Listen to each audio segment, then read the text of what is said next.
우리 함께 찬송하겠습니다. 찬송가 216장입니다. 찬송가 216장 성자의 귀한 몸 우리 함께 찬송합니다. 성자의 귀한 몸 날 위하여 버리신 그 사랑 고마워라.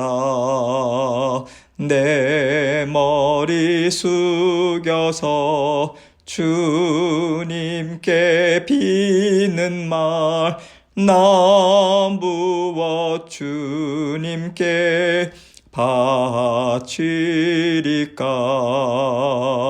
지금도 날 위해 간구하심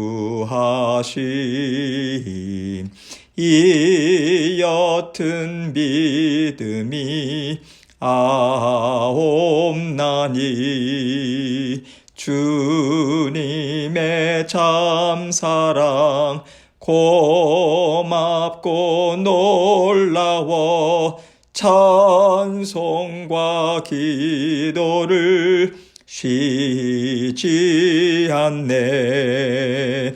주님의 십자가 나도 지고 신실한 믿음과 마음으로 형제의 사랑과 친절한 위로를 네게 나 베풀게 하옵소서. 만 가지 은혜를 받았으니 내 평생 슬프나 즐거우나 이 몸을 온전히 주님께 바쳐서 주님만 위하여 늘 살겠네. 아멘. 기도하겠습니다. 하나님 아버지 감사합니다. 오늘도 아버지 하나님의 은혜로 하루가 시작됐습니다. 아버지 하나님께서 변함없는 사랑과 돌보심으로 우리 모든 성도님들 일거수일투족을 살피시고 먼저 앞서 나가 주셔서 모든 일들을 다 주관하시고 다스려 주옵소서.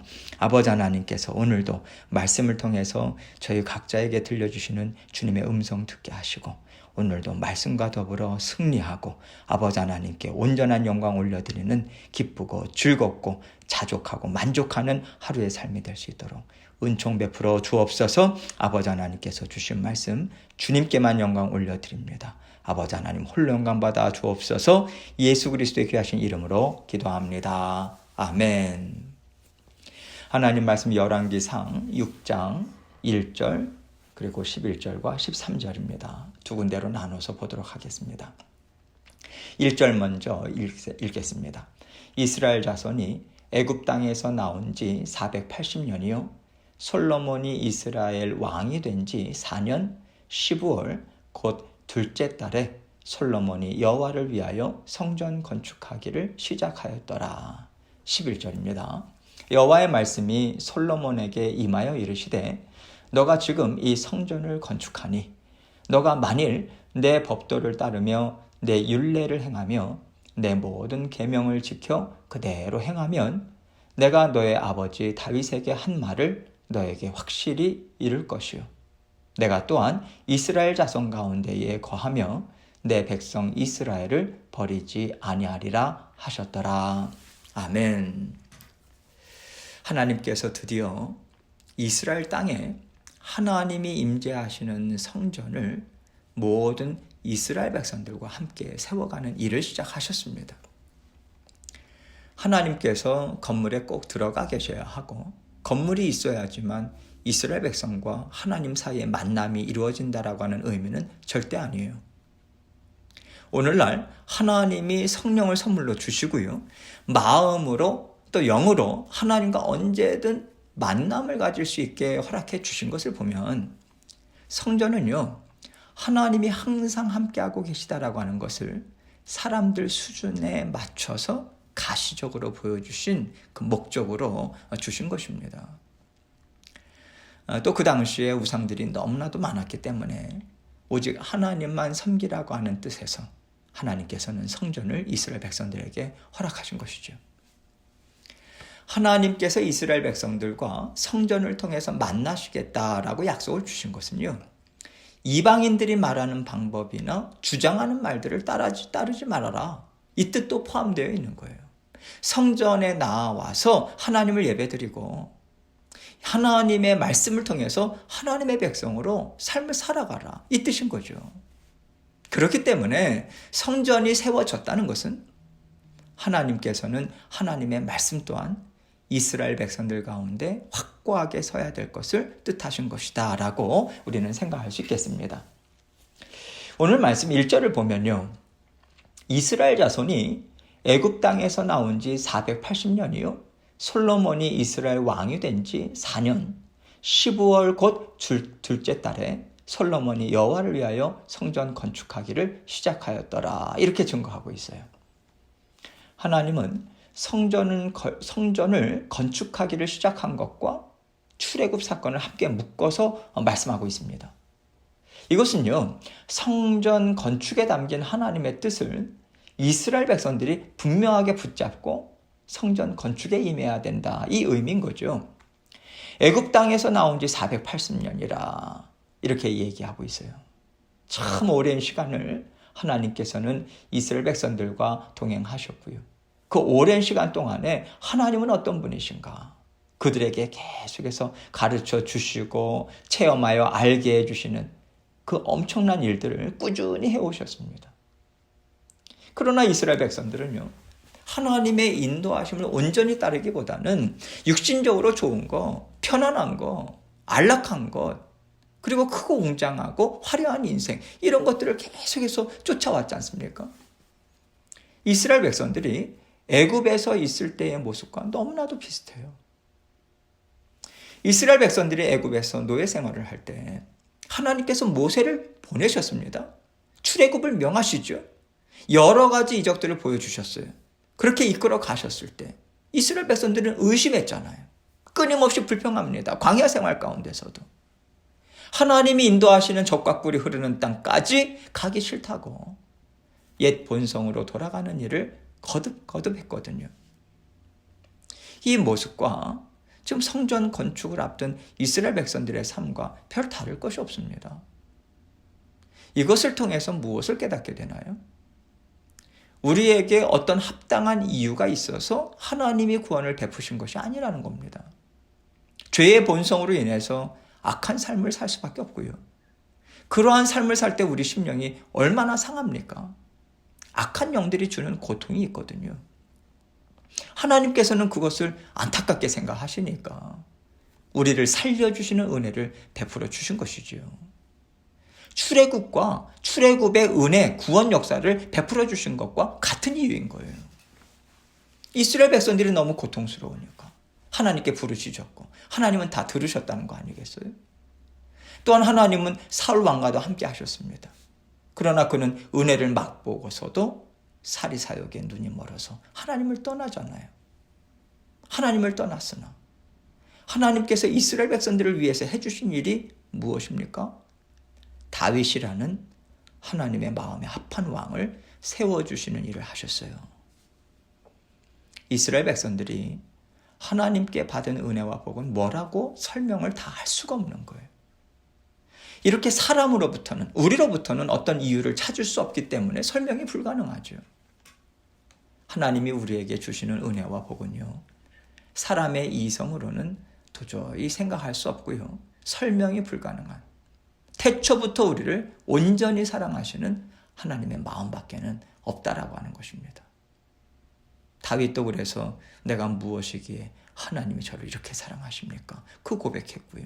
이것이 우리 평생의 고백이 될 수밖에 없는 거죠. 하나님께서는 이렇게 이스라엘 백성들에게 또 한 번 은혜와 복을 베풀어 주시는 것이고요. 그래서 성전 건축과 함께 동시에 주시는 것이 바로 하나님의 말씀입니다. 11절로 12절입니다. 여호와의 말씀이 솔로몬에게 임하여 이르시되 너가 지금 이 성전을 건축하니 너가 만일 내 법도를 따르며 내 율례를 행하며 내 모든 계명을 지켜 그대로 행하면 내가 너의 아버지 다윗에게 한 말을 너에게 확실히 이룰 것이요. 하나님께서 성전을 건축하는 권위를 솔로몬에게 주셨어요. 이것은요, 하나님과의 만남을 갖는 백성으로서의 삶에 대한 책임, 그것을 먼저 왕인 솔로몬에게 묻겠다, 이 뜻인 것입니다. 말씀을 주신다는 것은요, 하나님께서 그 사람에게 약속의 성취를 보여주시겠다라고 말씀하시는 것이고요. 그 약속을 받은 사람은요, 하나님께서 약속을 성취해 가실 것을 믿는 믿음으로 삶을요, 하나님과 함께 살아가야 하는 의무와 충성됨이 있어야만 하는 것입니다. 하나님께서 솔로몬에게 왕이 되는 영광을 주셨지만 그 영광은요, 저절로 누리고 저절로 하나님께 영광을 올려드릴 수 있는 게 아니거든요.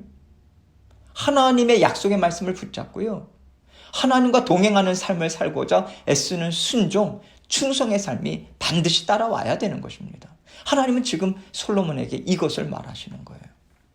너가 만일 내 법도를 따르며 내 율례를 행하며 내 모든 계명을 지켜 그대로 행하면, 법도, 율례, 계명 다 하나님의 말씀을 가리키는 거죠. 하나님은 지금 이렇게 강조하고 강조하시는 거예요. 이스라엘 백성들이 어떠한 한 부분이라도 혹시 이것은 하나님이 지키라고 주신 말씀이 아니지 않을까? 이런 생각을 하지 않도록, 이런 오해를 하지 않도록요, 하나님께서 가르치시고 전하는 모든 것들, 그걸 통틀어서 하나하나 분명하게 지금 짚으면서 말씀하고 계신 거예요. 그러면 내가 다윗에게 한 말을 너에게도 확실하게 이루어 줄 것이다, 이 얘기인 것입니다. 다윗 왕가가 끊이지 않고 계속 이어진다는 거예요. 나라가 안정되고요, 태평성대를 누린다라고 하는 의미를 포함하고 있는 것입니다. 하나님께서는요, 나와 함께 이 나라를 성실과 충성스러움으로 다스리고자 애를 쓴다면 나는 너에게 평안과 풍성함을 줄 것이요, 내 이름을 힘있게 드러내는 영광된 삶을 너에게 주겠다. 또한 이스라엘 나라에 주겠다. 이 약속을 다시 한번 확인시켜 주시는 거죠. 13절입니다. 내가 또한 이스라엘 자손 가운데에 거하며 내 백성 이스라엘을 버리지 아니하리라 하셨더라. 여러분, 하나님의 나라는요, 한 사람을 통해서 큰 영향을 받습니다. 그래서 그 한 사람이 얼마나 귀한지 몰라요. 특별히 그 시대에는요, 왕의 믿음, 이것은요, 나라의 흥망성쇠를 좌지우지할 만큼 중요해요. 막강한 권세를 왕이 가지고 있기 때문에 그렇습니다. 그렇지만 하나님께서는요, 왕이 주도적으로 하나님의 뜻을 이루어 나가고 나라 법이나 왕의 명령으로 백성들이 할 수 없이 하나님의 말씀들을 지켜나가기를 원하시지 않아요. 겉으로는요, 어느 정도 왕의 말로 인해서 통치가 될 수 있을지는 모르겠지만 백성들의 마음에 이방신을 섬기고 세상의 정욕을 기뻐하는 것까지는 다스릴 수가 없거든요. 그렇다면 안정되고 하나님의 말씀으로 하나된 나라를 이루기 위해서는요, 백성들의 마음 속속들이 하나님의 약속의 말씀이 새겨지는 것이 그 무엇보다도 중요하지 않겠습니까? 하나님께서는요, 그 일을 이루어 주시겠다라고 하는 거예요. 그들의 심령 깊은 곳까지 온전히 하나님 나라가 세워졌다면 이 나라는요, 하나님이 버리실 이유가 없는 거죠. 외적의 침입을 통해서 훈련시키실 이유가 전혀 없는 거예요. 이것이 바로 하나님께서 솔로몬에게 약속하신 하나님이 기뻐하시는 부귀영화였고요. 이 부귀영화를 솔로몬은 마음껏 누렸어요. 그러나 그는 얼마 지나지 않아서 하나님을 저버립니다. 여러분, 솔로몬이요, 부귀영화가 없어졌을 때 하나님을 떠난 게 아니에요. 돈이며 금이며 권세며 지식이며 어떠한 것이든지 다 흘러넘쳤습니다. 그러는 가운데 그의 마음이 떠난 거예요. 하나님으로부터.